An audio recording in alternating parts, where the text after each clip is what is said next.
الحمدللہ، بلا عذر ایک جوتا پہن کر یا ایک ہی پیر میں موزہ پہن کر چلنا منع ہے، یا ایسے ہی کھڑے کھڑے موزہ اور جوتا پہننا مکروہ ہے۔ اس سلسلے میں ابو ہریرہ رضی اللہ عنہ کی حدیث ہے کہ رسول اکرم صلی اللہ علیہ وسلم نے ارشاد فرمایا، لا یمشی احدکم فی نعل واحدہ لینعلہما جمیعا او لیخلعہما جمیعا۔ یہ متفق علیہ حدیث ہے کہ اللہ کے نبی صلی اللہ علیہ وسلم نے کہا کہ تم میں سے کوئی شخص ایک جوتا پہن کے نہ چلے، یا تو دونوں پہنے یا پھر دونوں اتار دے۔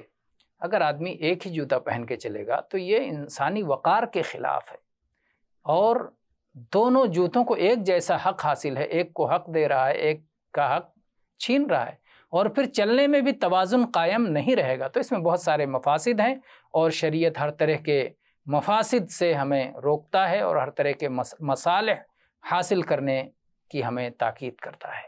واللہ اعلم والحمد للہ رب العالمین۔